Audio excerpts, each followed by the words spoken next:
Star Wars, nothing but Star Wars, as Bill Murray once sang.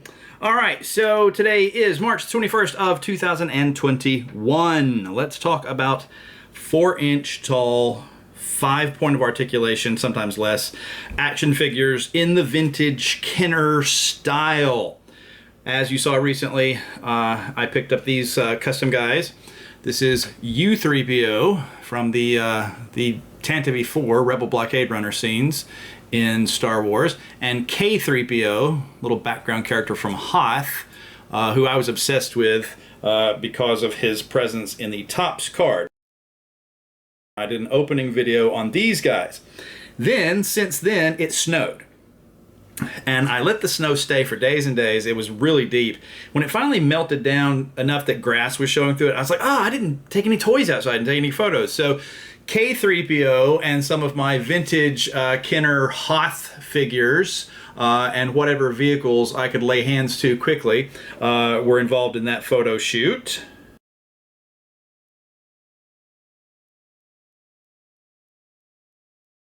Then I came inside and I said, you know what? I really should open, finally, my Hoth Ice Planet Adventure game, which came with a new vintage style figure from Hasbro. Obviously, they used the classic Luke X-Wing figure as the base for it, but opened him. Actually, I had 2 of those games, specifically because I wanted a pilot and a gunner to go in my snowspeeder. So took some photos with them then as the snows were continuing to melt.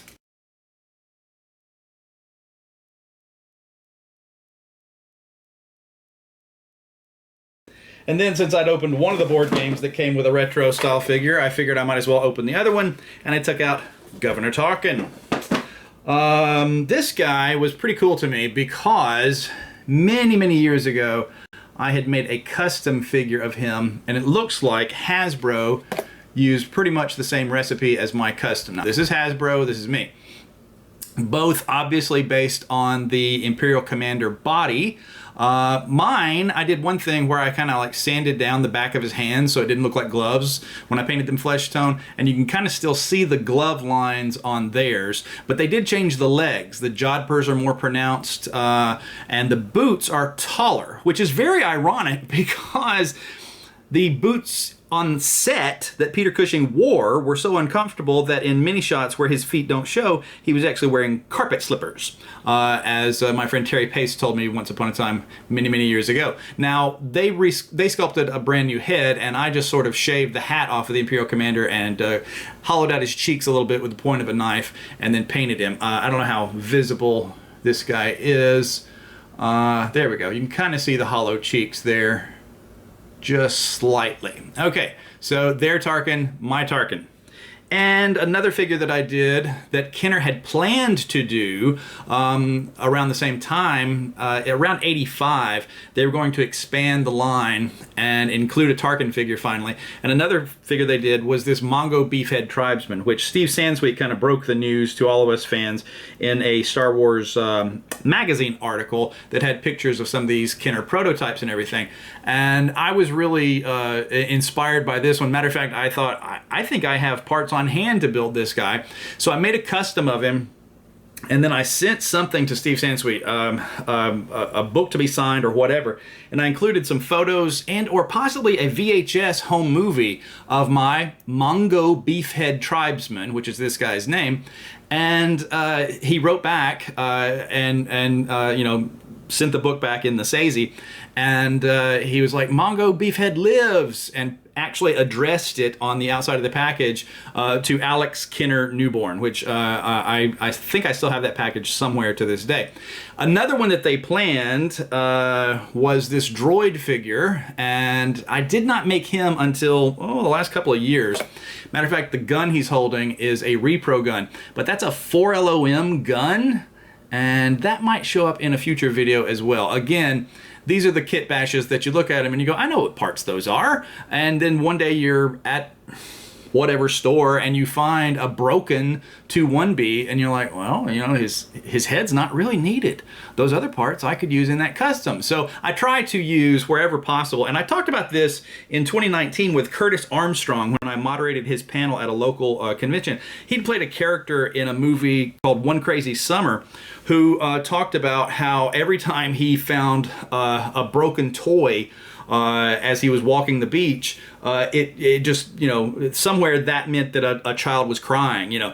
And it always kind of struck me, and I told him this story as I'm moderating his panel, and he just looked at me, and I thought, he thinks I'm crazy, and it kind of gave him pause for a second, but I said, after I saw that movie, whenever I would try to customize a vintage toy, what I would try to do is find 2 broken ones, take the parts of one to fix the other, repair one, put one good vintage toy back into the world, and then customize the doubly broken yield from that custom, so that I was never harming the number of vintage toys in the world. In fact, sometimes I was restoring the number of vintage toys in the world before I would customize. So things like that.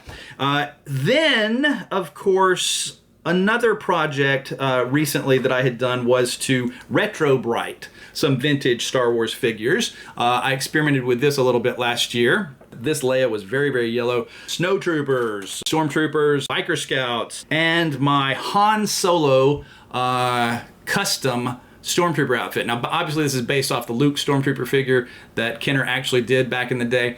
I found this guy one day, a spare one. Now, I had him from the original year that he was available on cards, so I only paid a couple of bucks for the Luke Stormtrooper figure. Very fortunate. And then a few years later I found another one, and it was, you know, a little bit more by now, and it very sun yellowed on the back. Looked like they'd just put him in a windowsill and left him there for a few years, because his front was pretty much white, his back was yellow. And what I turned him into was I took the head and did a custom of Luke in the poncho with a removable helmet, using the helmet that came with the Leia poncho. But Luke poncho, his hat helmet thing, was molded onto his head. So I took the Stormtrooper Luke head, put it on the poncho body. Cannot find that figure right now. I might have even just done it as a temporary custom. It might have been one that I did not actually combine the parts permanently. So, but somewhere I'm missing the head of the other Luke Stormtrooper. Can't find it right now. But then just took a small head Han and hollowed it out to fit on the existing post of the Luke Stormtrooper body, and gave him a little retro bright treatment last year, and he came out much nicer and whiter.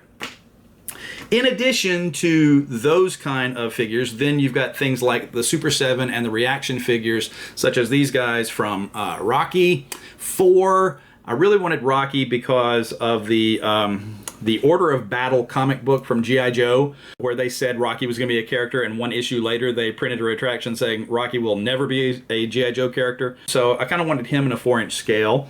And then really wanted the robot, Polly's robot. And I think it's pronounced Seiko.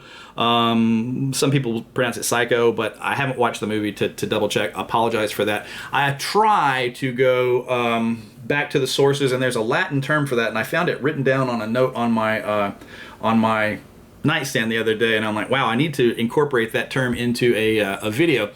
But wherever possible, I like to reference the original sources before I begin a custom.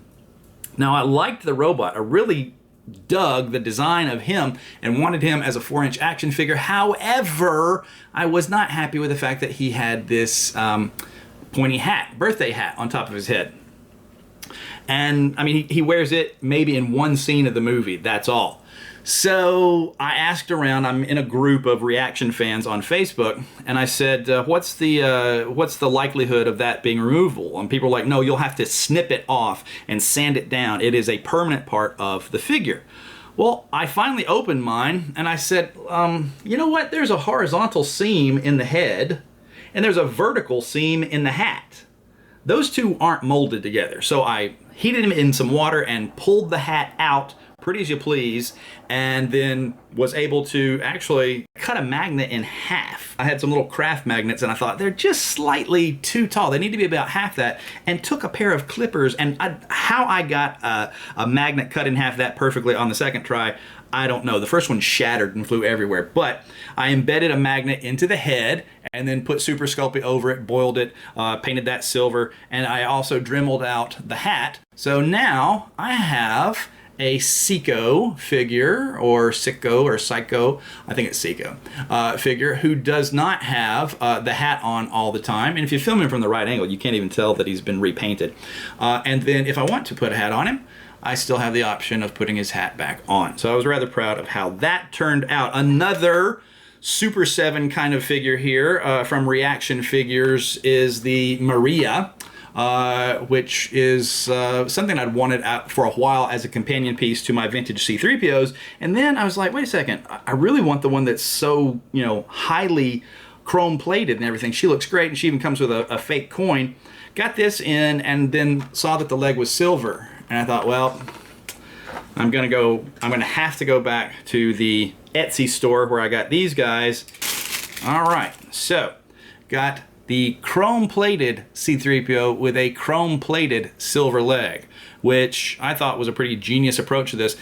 They have to mold the silver legs separately, chrome-plate it separately, reattach them, and I think it's supposed to be removable, I read.